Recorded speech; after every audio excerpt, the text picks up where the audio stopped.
Rodney whispered. I'm not sure. They don't. They don't sparkle. Of course they don't sparkle. You tart, Del hissed. They're raw. You have to cut them to get the fire. Harry, my managing director here is a specialist. He's checking the clarity. Harry watched Rodney with an amused expression. Go ahead, son. Check the refraction.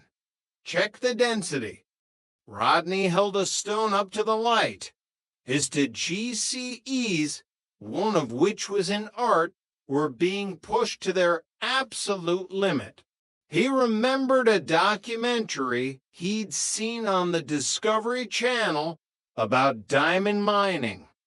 The crystalline structure seems consistent, Rodney said, trying to sound like a man who spent his weekends in the vaults of De Beers. But what about the provenance? Can we see the certification? Harry let out a short, sharp laugh. Certification. Son, if these stones had certificates, they wouldn't be 10 grand.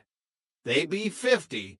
You're buying the opportunity, not the paperwork. Del stepped forward, his rings gleaming.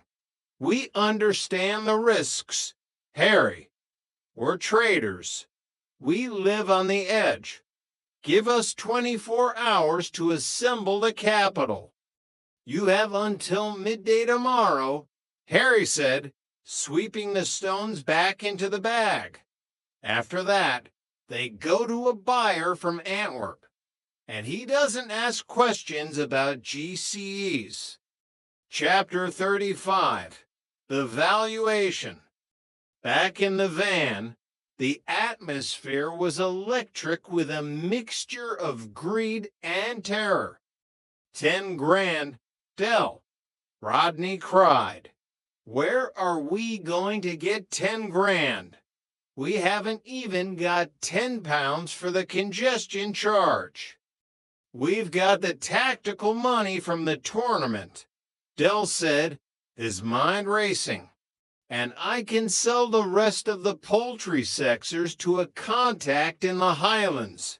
He says they're great for grading salmon. That's only a few grand. We're still 7 short. I'll talk to Boyke, Del said, his jaw setting. Boyke, he'll want a pound of your flesh for every tenner. He'll want a piece of the action. Rodney, he's always wanted to get into the diamond trade. He's got the vault. He's got the contacts. We bring him in as a silent partner. Boyke, silent? Rodney laughed. He'll be telling everyone from here to Marbella that he's the Diamond King of Peckham before the sun goes down. Let him talk, Del shouted, swerving the van around a bus. As long as he provides the readies. We're the brokers, Rodney. We're the brains. This is it. This is the big one, the Bermondsey-bling. As they rattled back toward Nelson Mandela House, Del Boy looked up at the gray London sky and saw only a glittering field of diamonds. He could almost feel the weight of the £1,000,000 check in his hand. Mange tout, Rodney, he whispered. Mange tout. Chapter 36. The King of the Car Lot.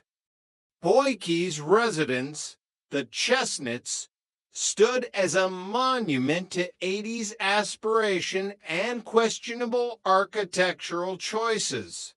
It was the kind of house that didn't just have a gravel driveway. It had gravel that was polished daily by a man who was terrified of Boyke's laugh. Del and Rodney stood at the front door, Rodney checking his reflection in a brass knocker that was shaped like a lion with an identity crisis. "Remember, Rodney," Dell whispered, straightening his tie. "We're not begging.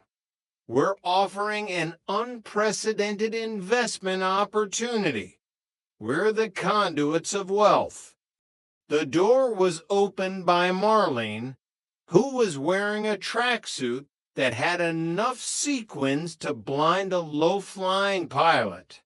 "Dell, Rodney, come in. Boykey's in the library. He's currently reading a catalog of solid gold bidets."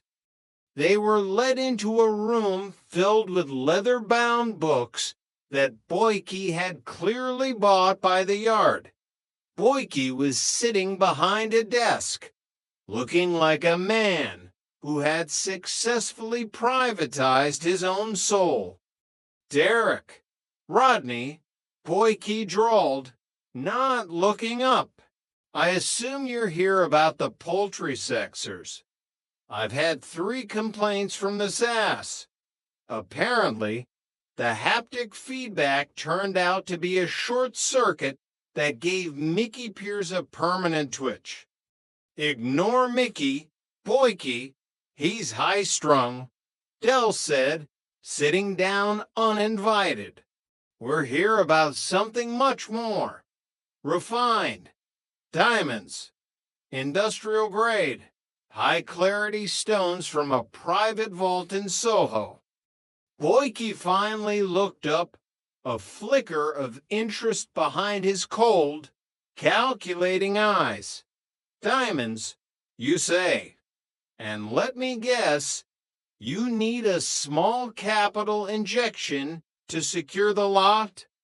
"We need 7 grand, Boykey," Dell said, leaning in. "For a 50% stake in a lot worth 50 grand. Guaranteed return in 30 days. You provide the vault and the cash.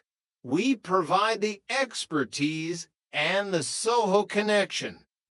Boykey let out a long, nasal whistle. 50%, Derek, for 7 grand. You must be even more desperate than the water board thinks you are. "It's a partnership, Boykey," Dell insisted. "The Bermondsey Peckham Syndicate. Think of the prestige." "I'm thinking of the profit," Boykey said, standing up. "All right, Derek, I'll provide the cash, but I want 60%. And if this goes south, I'm taking the yellow van as collateral. I've always wanted a mobile chicken grading facility." Dell swallowed hard. He looked at Rodney, who was staring at a globe on the desk. 60%. Boykey, that's highway robbery. "Take it or leave it, Derek. The Antwerp buyer is waiting." Dell took a deep breath. "All right, 60%. Deal." Chapter 37. A Highland Fling. The final 3 grand was harder to come by. Dell had spent the entire morning on the phone to a man in the Scottish Highlands named Big Angus, who owned a salmon farm and a very large collection of kilts. "Angus, my old friend," Dell shouted into the receiver. "I've got exactly what you need. 50 state-of-the-art diagnostic marking devices, perfect for grading salmon by weight and gender without even touching them. It's the organic revolution." "Gender of a salmon, Derek," Angus's voice boomed back. "Why the hell would I care if a fish is a laddie or a lassie before I smoke it?" "Market segmentation, Angus. You can sell gentlemen's smoked salmon for double the price. It's a niche market in London. Every high-end deli in Chelsea is screaming for it. And they're laid